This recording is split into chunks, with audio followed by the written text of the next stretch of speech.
June 21st, garden update. Just a few things that's been going on and what I've got planted, what's growing, what's not growing, what's working, what's not working. This year, the small bed, the kale has done awesome. Last year I had the okra in here with the kale underneath it, and obviously it didn't do too well, just it had too much sun blocking out because of the okra. So I've made this more. I started off with the lettuce over here. The last feed I had tons of lettuce. That I planted that a little too close. It ended up getting aphids, so I ripped that out.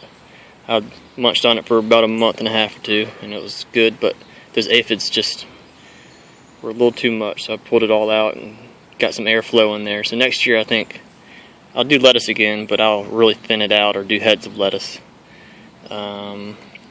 The kale is doing the red Russian, dinosaur kale, the rainbow Swiss chard. Swiss chard is doing really good in this bed, so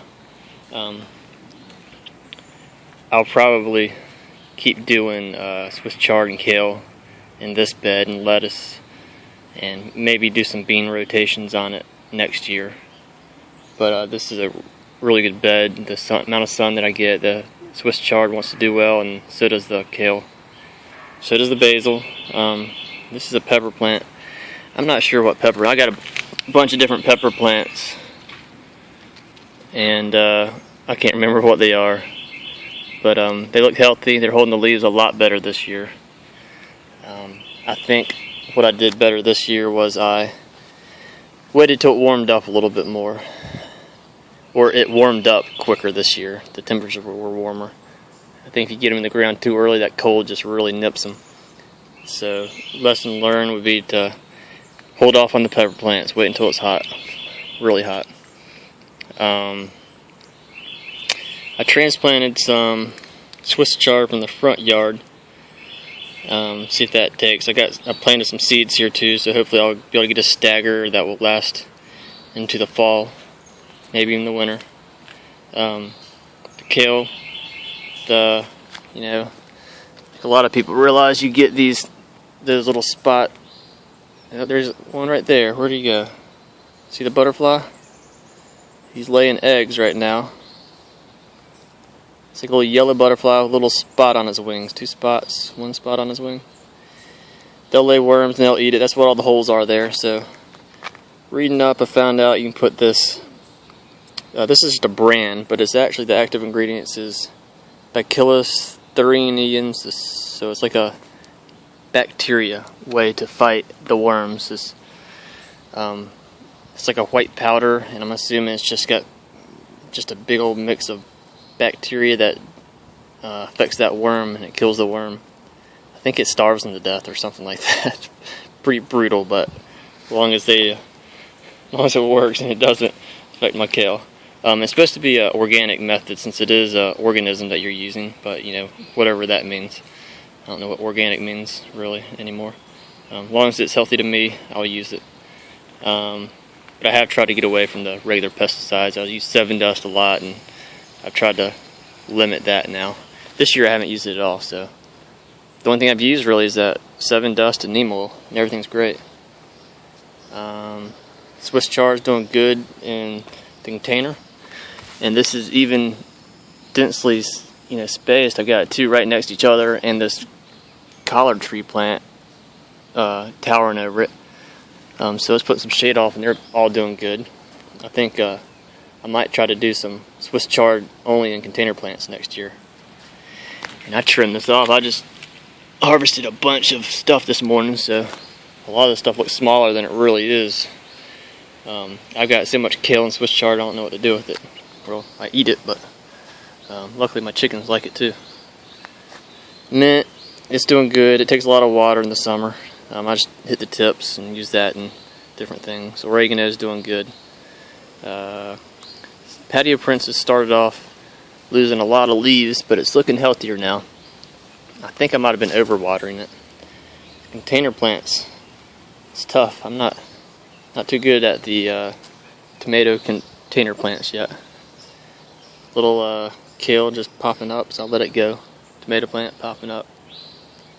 The main bed is over here, but if I had peas, I did a test trial of some green peas, and those did well, and I got a lot off of them. I forgot the name of the variety, but I'll put it in the description so I remember. But they did really well. So next year I think I might do about 5 rows of peas, beans, and stuff in this general area. Maybe even bring this the wood chips all the way to this other bed to give me even more planting room. Because the peas do take a lot of room, but they were healthy and didn't have any problems, which I really like growing stuff that I don't have to spray or maintain. So next year in the fall, more green peas, and I just planted some bush beans, so I got those all cleaned out. I got a late start, but I think they'll be fine. The beans like that hot weather, so hopefully those will be popping up soon. And the pole beans, those are starting to take off well.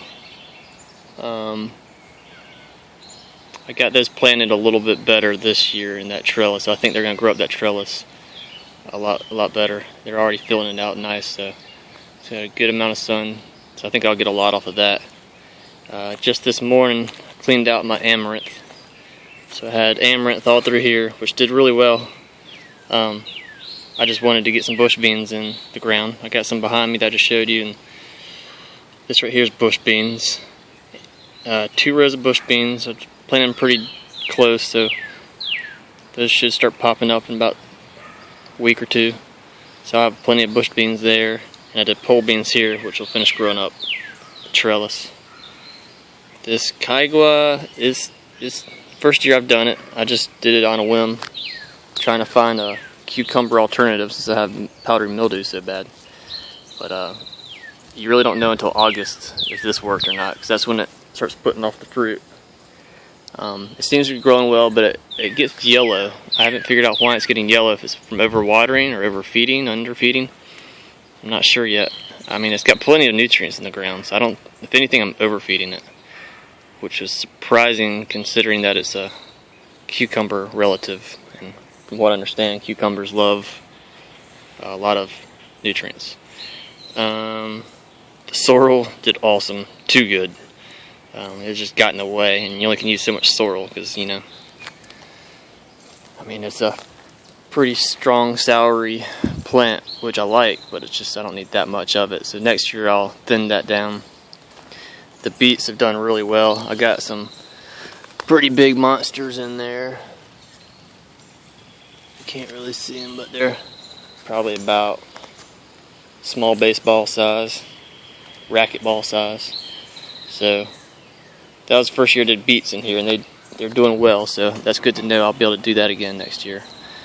The kale's done awesome. First year I did the dinosaur kale, and it did really good. I've got some perennials.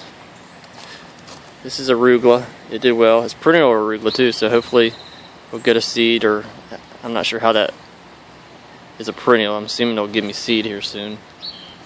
And this is some other buckhorn green. I forgot it's got a couple different names, but it's like a leafy green substitute, and it's done really well.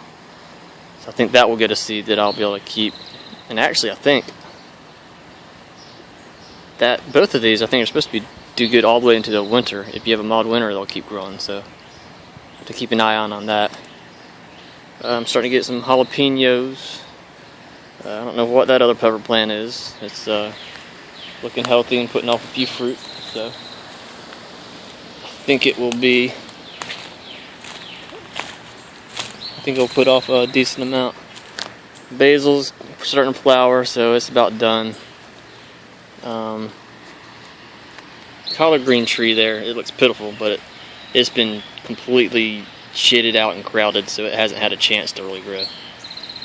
The one up there in that container gets less sun and is doing great, but it's had plenty of room to really stretch out and grow.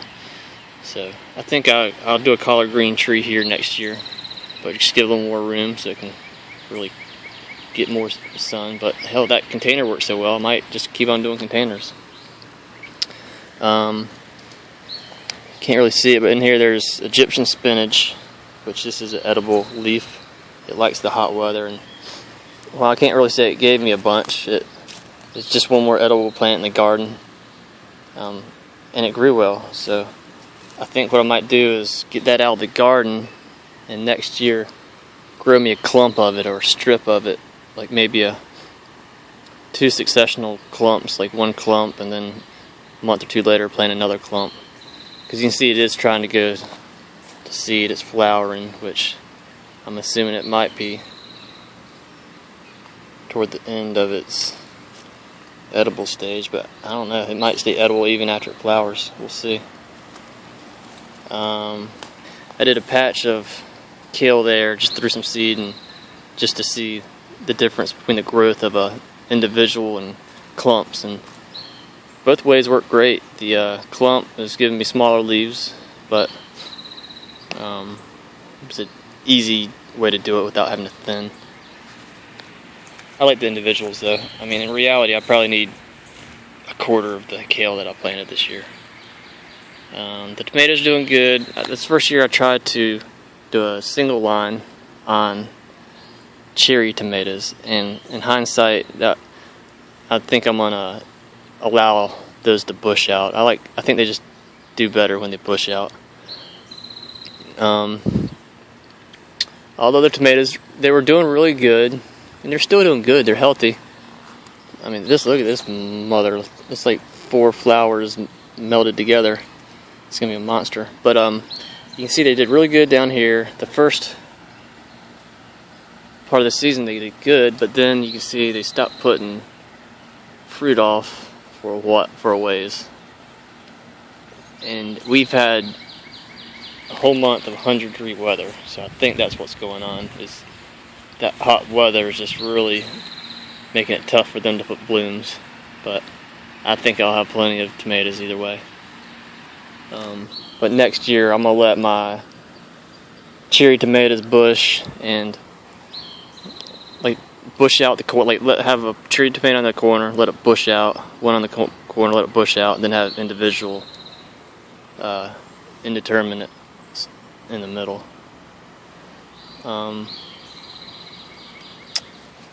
Bush beans doing good. This right here, I took out my grapes and put that kaigwa there too, and it's struggling. It's growing well, but it just looks unhealthy. That might be me just not knowing the plant. You know, that might be a natural look for it. But the yellowing and the limp leaves have me a little confused at what I'm doing wrong. But we'll see in August. Jerusalem artichokes are growing well. So this is the first year I've done the Jerusalem artichokes over here. So I'm hoping for the best there. That might end up being a Jerusalem artichoke and whatever bed. Okra's taking off.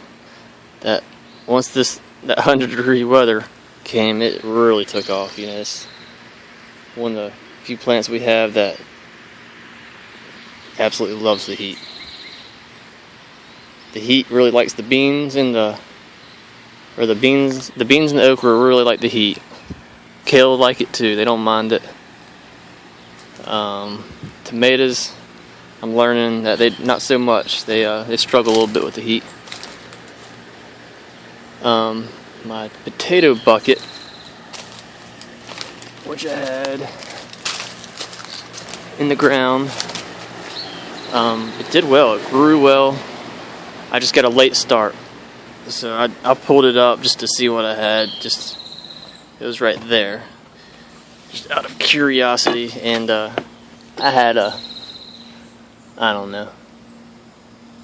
decent amount, but you can tell they're all new potatoes. They needed to really mature, so I think if I got a month earlier start and then I let them grow another 2 weeks, it would have been good. So I might try potatoes here or somewhere around here next year again. I really don't want to put out in the front yard, since I want a garbage can in the front yard. But that's about it. Containers, small bed, main bed, Everything's growing good, considering the constraints we've had. You know, a whole month of 100, 105 degree weather, which is very uncommon for this time of year. But you know, everything's working out.